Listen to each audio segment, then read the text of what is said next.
got their phone and vibrate? Yeah, vibrate, silent, all that shit.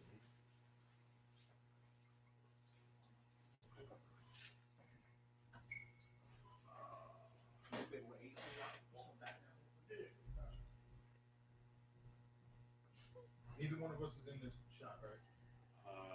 He is. You gotta like clear half that mirror.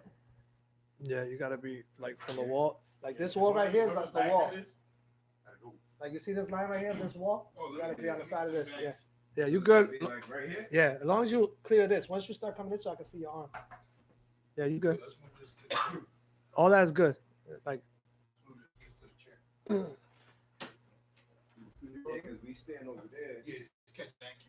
This camera. that's gonna catch you. Catch you. You got one corner to work with. Got one corner. Hey, I got remotes. Here real quick. So where's the guest gonna sit? There.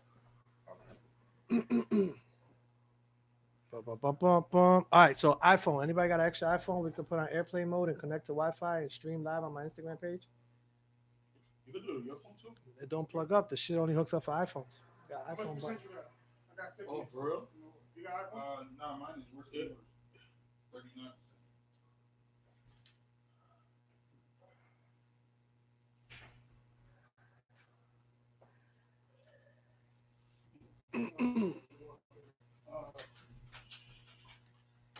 I think it'll charge when you plug up. Yeah. So the angle for Ahmed, what's the part where we're into the camera?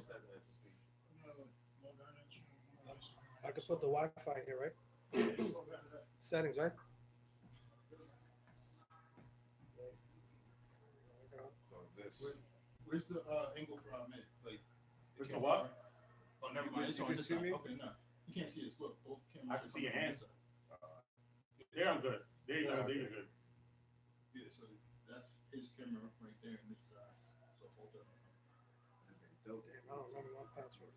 Yeah, that's more space. Either beat again, I want to know if I can hear you. Think we got time to finish the report? Right, let's do it. I don't care who's.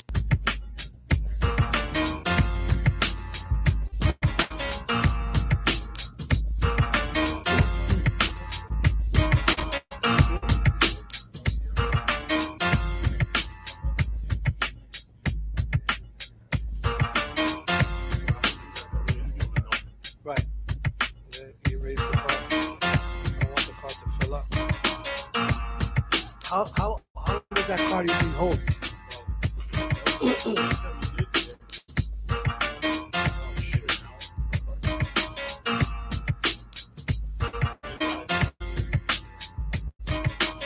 Cameras, bunch of angles.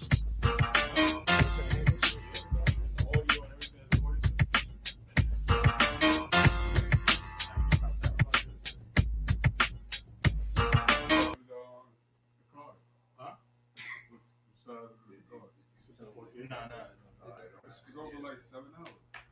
Nah. I just tested right now. I did 2 minutes and it took 2 gigs. Oh, you got headphones too. Who's are these? Eddie G's. Use those.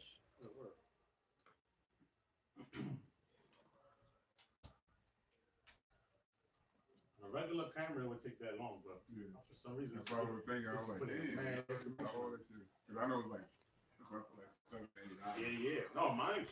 When I put on the Sony, it was like a good 10 hours. But on here, for some reason, oh, Damn, I can't find my password. I should be cut. Let's go. You hit. Hey, what's up, family? How you feeling? Yeah. Good, bro. You been good?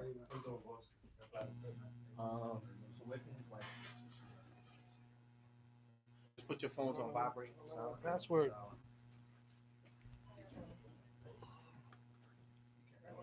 Yeah.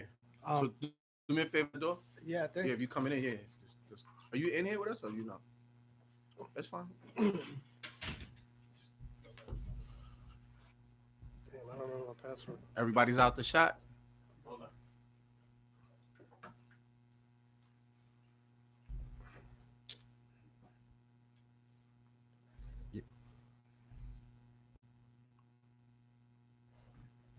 Oh, that's right there. This camera. So there's another little camera on you. You see it right here? Look, Ace, right here. Oh, okay. So if you could slide, because I want to be looking at you, and This my way. camera's this way. Yeah. I gotta adjust that one. Which one? I can see him right there too. It's cool. Okay. I just didn't. Yeah, you know what? I need to be kind of. Can you slide down more? More? Yeah. How's he looking on that end? Because Ray's facing this way, so either way, it's like He's not. He's good. I can adjust that camera regardless. So he's good there. okay. And me, it's not my side, right? It's Nah, he's good. okay. That's not your good side. Oh, sorry. Just don't try not to. Yeah, right there. Keep the mic here. Ahmed, I don't know if we have a good side for you. I'm sorry. Ray's upset, man. Can I just catch everybody's levels real quick? Mic check, mic check. We in the building right now. You know what it is. 1-2-1-2, regular voice. No What is that yelling. squeaking? Somebody has a squeaking in their chair. Is it mine? Okay, so be mine. Yeah, 1-2-1-2. Power is industry, home of new music and entertainment. I gotta cough a little bit. Sorry. Damn, I can't remember my password. This sucks. Would be me, right? You need me? You got it? No, You got my voice? check. Ray, you ready? Almost 2 seconds. One more shot. That's you when you move. I think you're squeaking. Yes, I hit.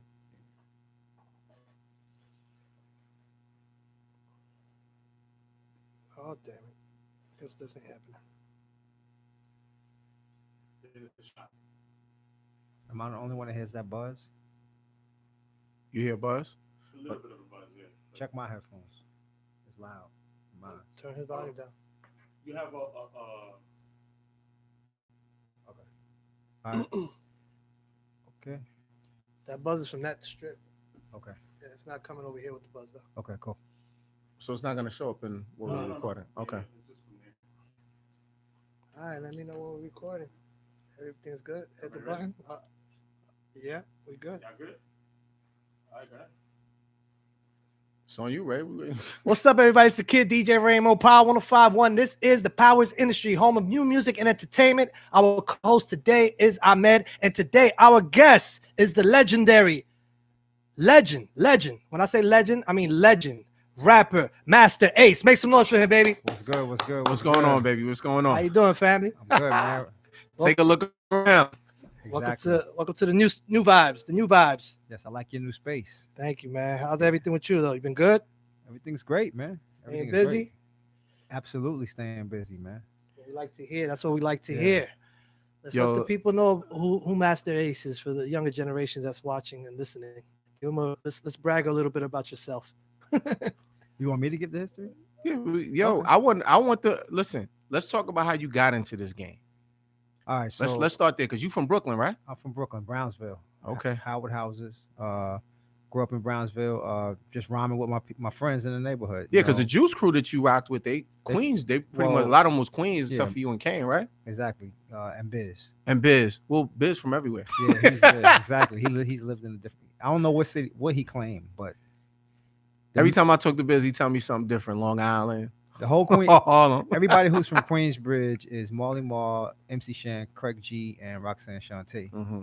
and that's kind of like the nucleus of the beginnings of the Juice Crew. Mm-hmm. All of them are from Queensbridge. So when I first got down, people thought I was from Queens, you know.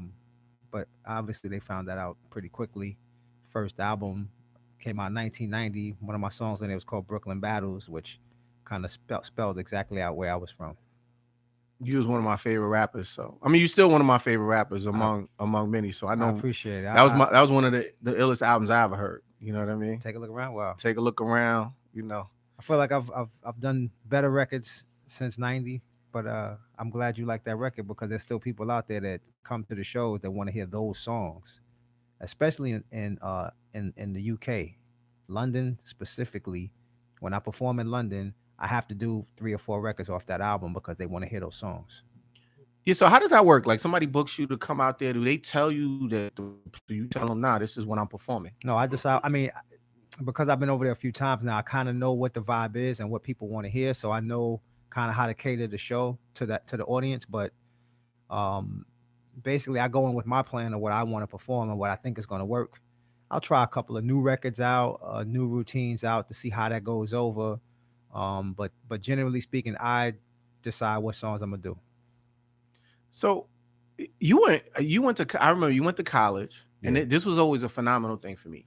You chose not to get into the music business until you kind of finished college. Well, there Well, wasn't there wasn't an offer. There wasn't an offer to go into the music business when I was in college. I just rhymed. I was an MC. I rapped. You know, I was good in my school, talent shows, and all of that. But beyond that, I couldn't fathom the idea of, you know, being my living. So I went to college. I was a marketing major, emphasis on advertising. My plan was to get a job in advertising and, you know, write some beer commercials or something funny like that. That's what I thought I was going to honestly do.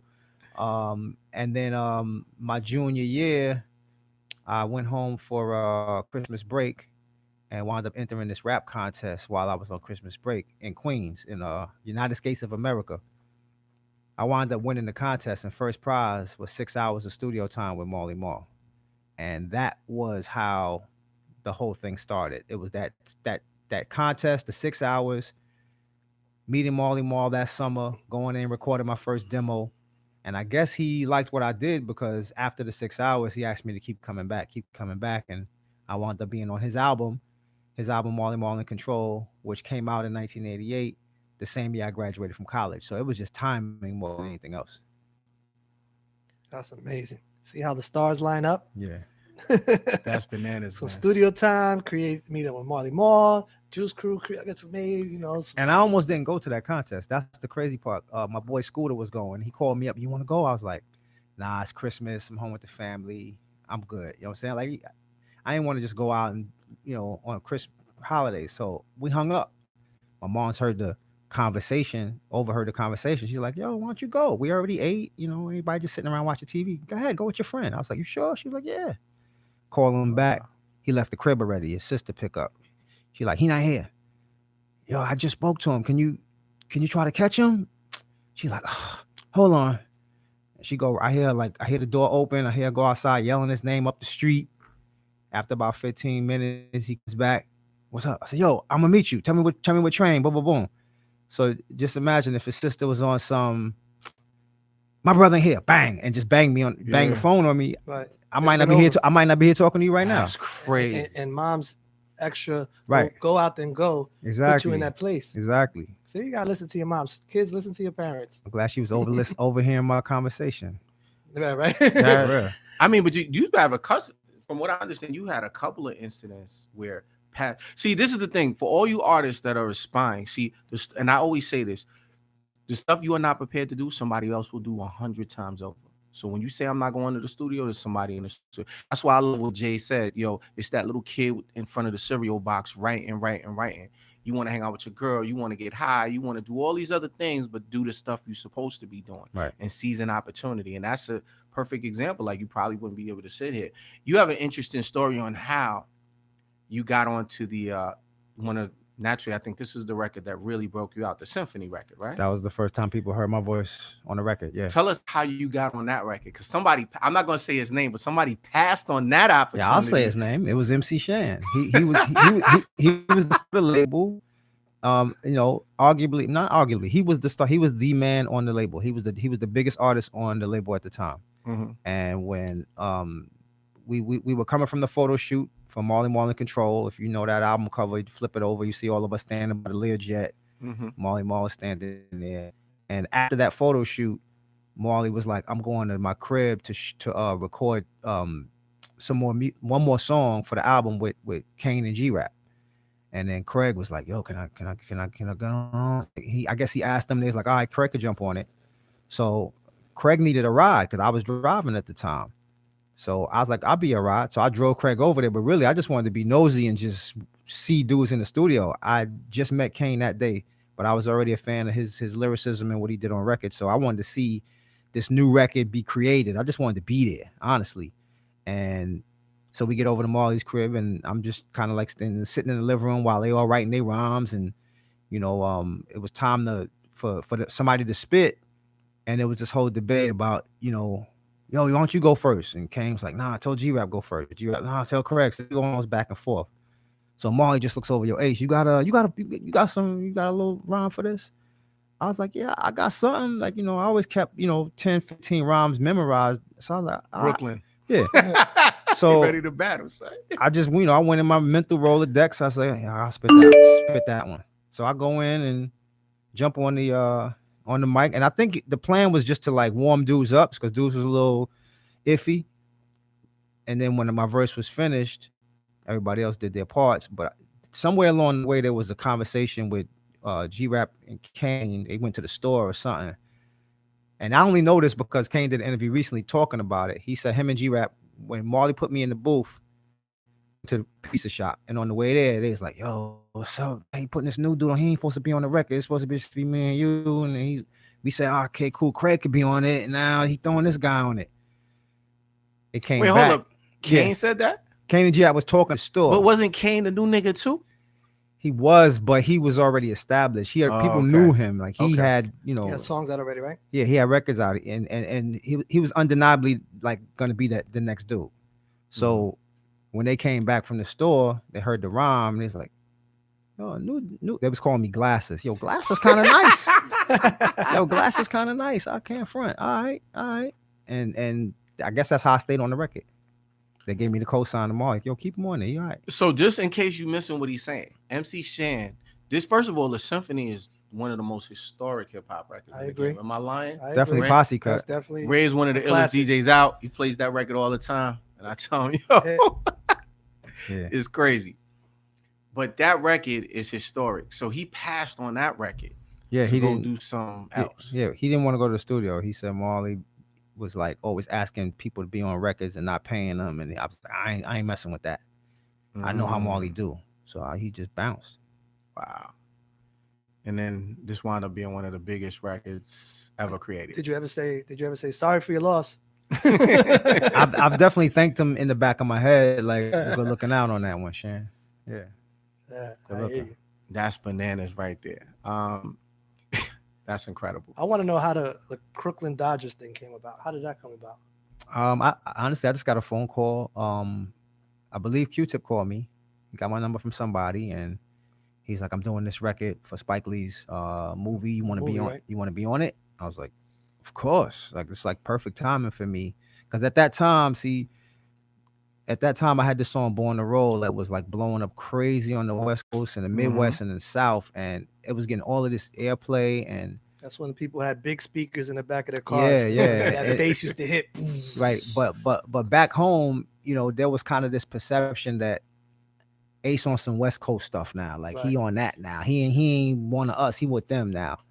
And this is right at the height of all of the East West kind of like conflict. So him calling me to do Crooklyn was like for me was like the perfect timing because I needed something to reestablish my roots. East Coast, Brooklyn, born and raised. People was getting it confused because of the success of one song, but it was a perfect opportunity for me to be on a record that represented where I was from and remind people what it was. Mm-hmm.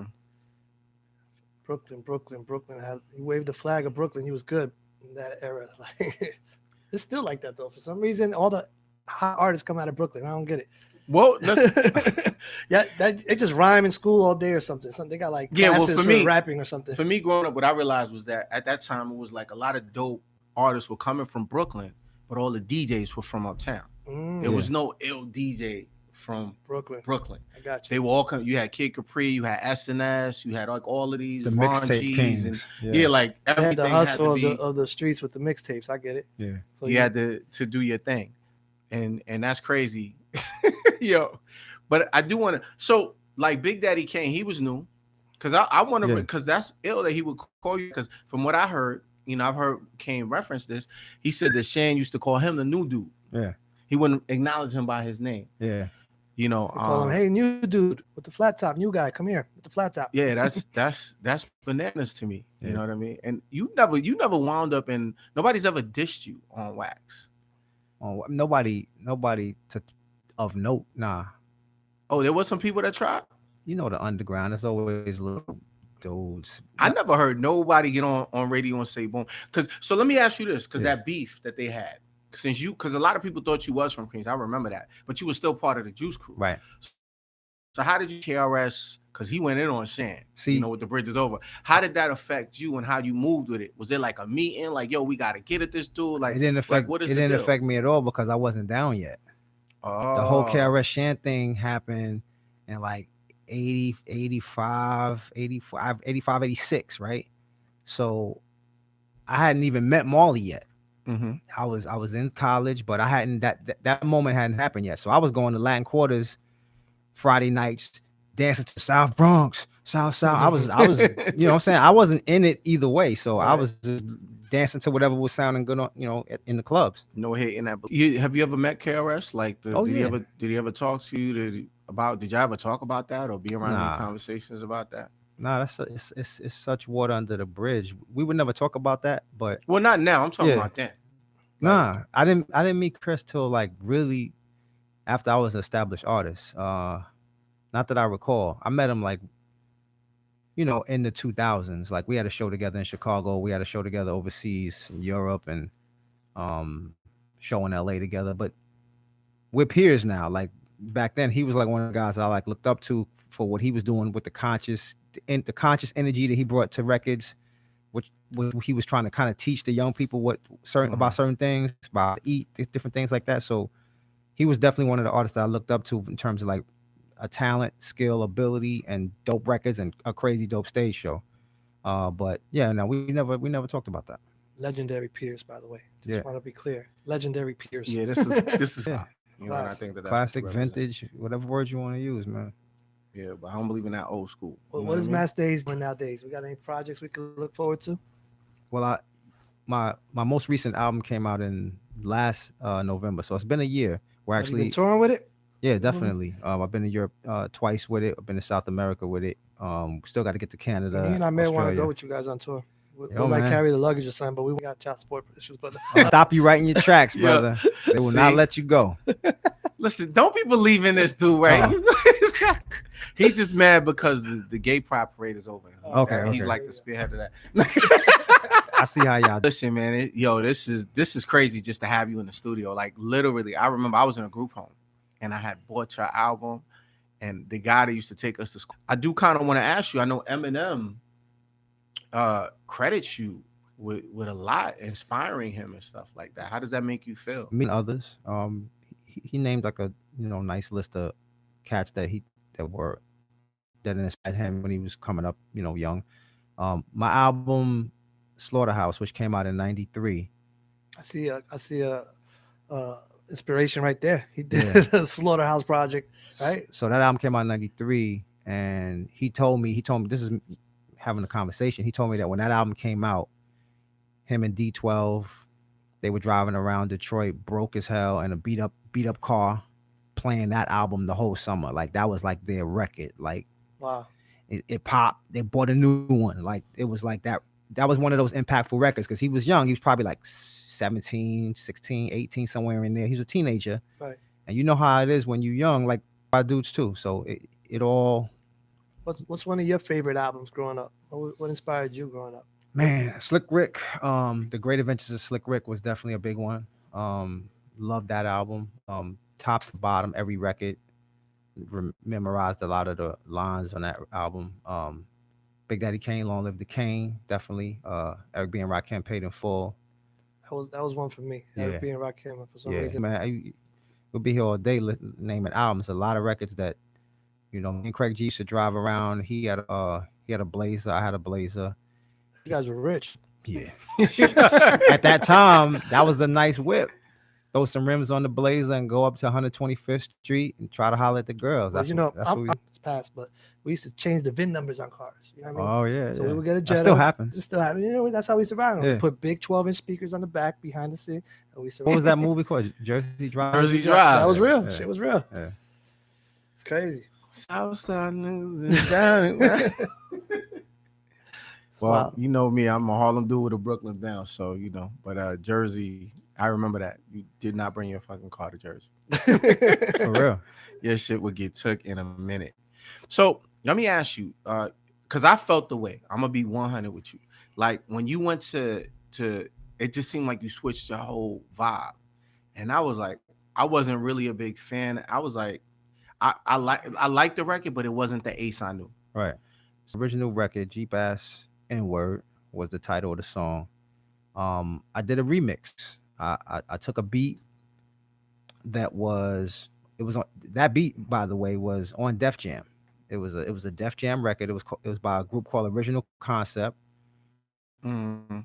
Russell Simmons is his label. So it was an East Coast record, but it was using these drum sounds, 808s and 909s. That was the drum machines that they used to make that beat. And at that time, talking about early 90s, the 808 and 909 sound kind of had faded for New York. Like we wasn't on that no more. We was on the more sampling, James Brown, like that whole thing. Mm-hmm. But I noticed that the 808 and 909 drum sounds were still relevant in the South and on the West Coast. They still like that sound. So in my mind, what I was doing a kind of a throwback East Coast sound, flipping it for other markets. Times a Day in LA and San Francisco and San Diego and Houston and Dallas. It just turned into its own thing. I didn't expect that to happen. I mean, the label they were basically saying, what are we doing with this remix? Like, we're not putting this on the record. I had to fight for that remix to get put on my next single. The track was identical. It was same exact track. Nothing Same different? exact. Okay. I made it as heavy as I could make it. I learned a few tricks from Marley in the studio about how to mess with that low end. I watched him mix LL Cool J's booming system.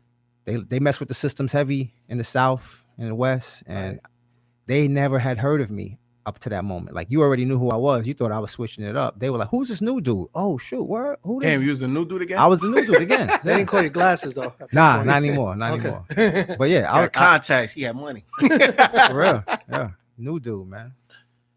New to the West Side. Yeah, it just felt different. You know what I mean? And I guess because I was really pro East Coast, and again, when you were switching over, all the stuff was happening and stuff like that. I'm like, yo, how come my favorite artist just, you know what I mean? That's the thing about music. Sometimes you just feel like you know somebody, even though I never, you know what I mean? Like it's crazy. You know what I mean? Yo, I know that dude. That's my man.